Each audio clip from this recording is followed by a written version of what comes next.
Hi, so this is my spoilery discussion video of the Shatter Me series by Tahereh Mafi, and I don't have any notes or anything, so this is probably going to be completely incoherent and is going to be really crappy to edit, but whatever. So I'm probably going to jump around a lot, and I'm going to try and not talk about things I talked about in my non-spoilery review, but who knows what'll happen. In general, I really liked it. There's certain things I liked and certain things I didn't.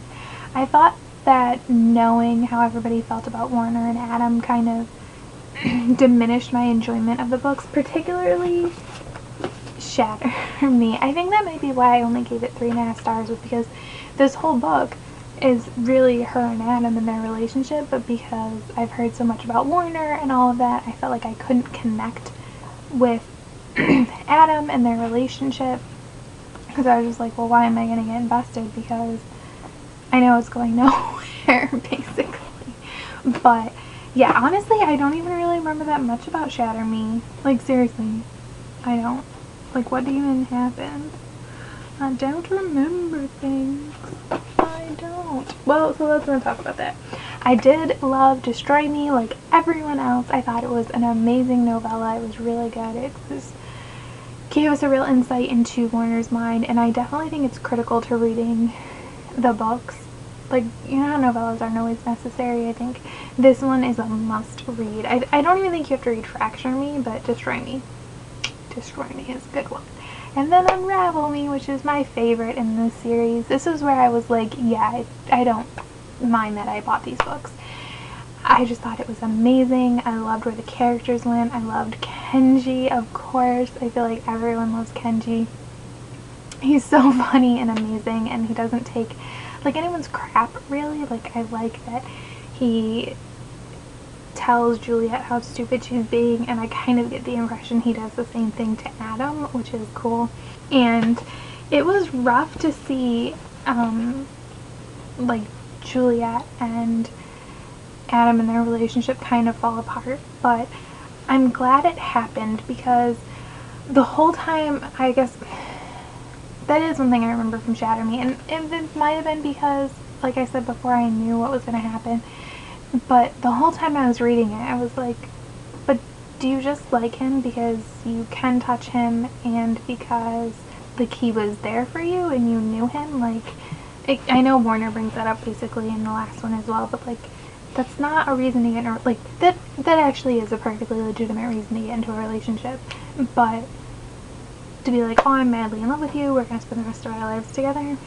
No, I do think she needed to be in a relationship with Adam. I think if she hadn't been, there's no way she could have been in a relationship with Warner. I think it showed her, like, you learn from every relationship you're in, and that's what happened. And unfortunately Adam was hurt, but that's life. I don't think she did anything particularly bad to him, so sorry. I don't know. And then with Fracture Me, just because I feel like a lot of people have talked about how much they hate Adam in this story and how he's horrible, and oh, that they were still on Team Warner, they're Team Adam, they're now off it and they're on Team Warner, and I don't know why. Like, because he picked his brother over Juliet, like, that's the intelligent thing to do. I think because I didn't like him, but that wasn't why. I kind of felt like if they had well, he has parents, a dad, I guess, but like a parent that was involved in their lives and not like a scummy sleazeball, then I may be upset by the fact that he picked his brother over Juliet, because there's somebody there to take care of his brother and to protect his brother, but he needed to put his brother first, his family first, somebody, this helpless, like, boy who's in this strange, horrible world, and versus this girl who is an adult, can take care of herself, can defend herself, has other people there to look out for her if she can't.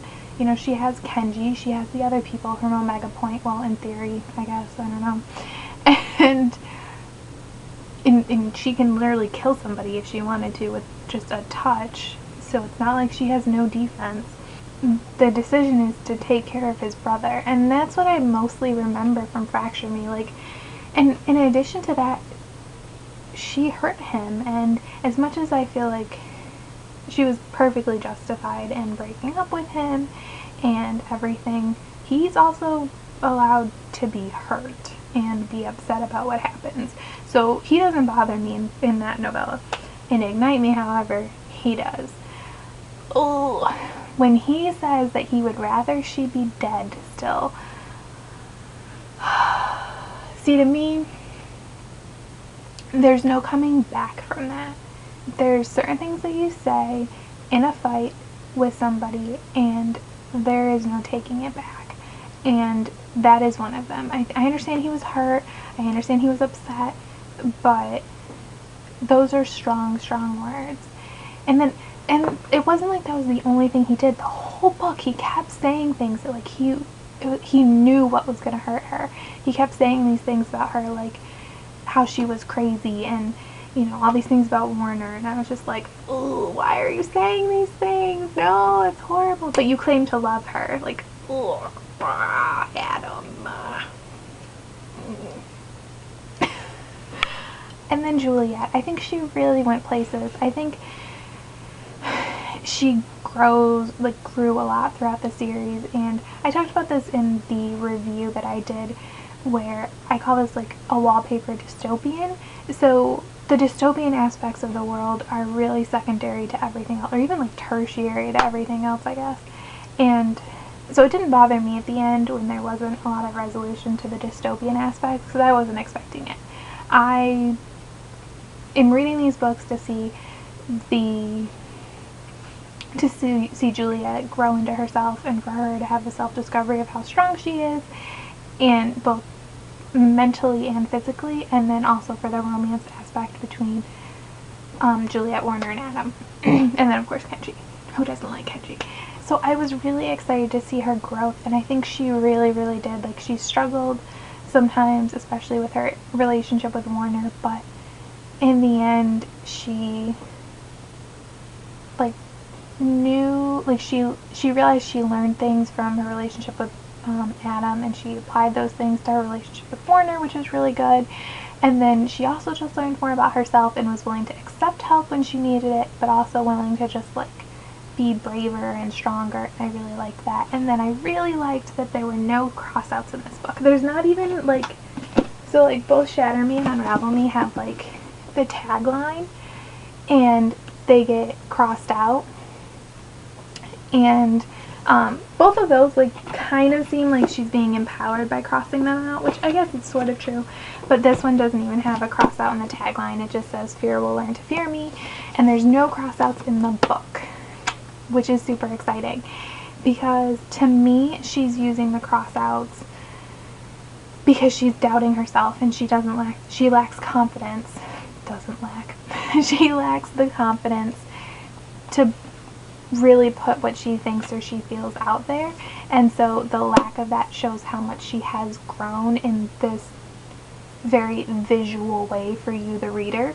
And then in addition, the first two books felt like we were spending a ton of time in Juliet's head. Like, so much of how the story is told is through her internal monologue or her internal narrative, whereas in Ignite Me there's so much more dialogue. Like, there's still descriptive passages and stuff, because Tahereh Mafi doesn't. She writes beautiful, beautiful things, and she writes in a beautiful, beautiful way. Like, she uses words in such her writing style is so different, and her use of words is different from so many other authors, which is really nice and interesting and fun to read. But in here I just noticed how much more, like I said, dialogue there was, and I think that's because again, Juliet is stepping outside of herself. She has the confidence to interact with other people. You know, she stands up to Adam when he says things to her, and she stands up to Warner, and she stands up to all these people, and she interacts with people in a different way instead of just being like a passive like viewer on her own life. She actually gets involved, which is really nice. And again, that's something you can almost physically see in the book. Did enjoy the books, the whole series. That being said, I'm honestly not sure I would ever reread them. Although I will not be getting rid of them because these covers are gorgeous, and I am just waiting for them to freaking re-release Shatter Me in hardcover, and I will buy it if they do that, I will rebuy Shatter Me in hardcover so that I can have this cover in hardcover to match my other ones. So yeah, I won't get rid of them because they're beautiful, but probably won't reread. And I am interested to see if Tahereh Mafi writes anything else and how, if her writing style stays the same, or just because I think her voice in these books are so much Juliet. I'm curious to see how that would translate to a different novel about completely different characters and everything. So that is my Shatter Me discussion video. Thank you for watching. If you want to say anything, leave comments, feel free down below, and I will try and reply. Again, thanks for watching. Bye!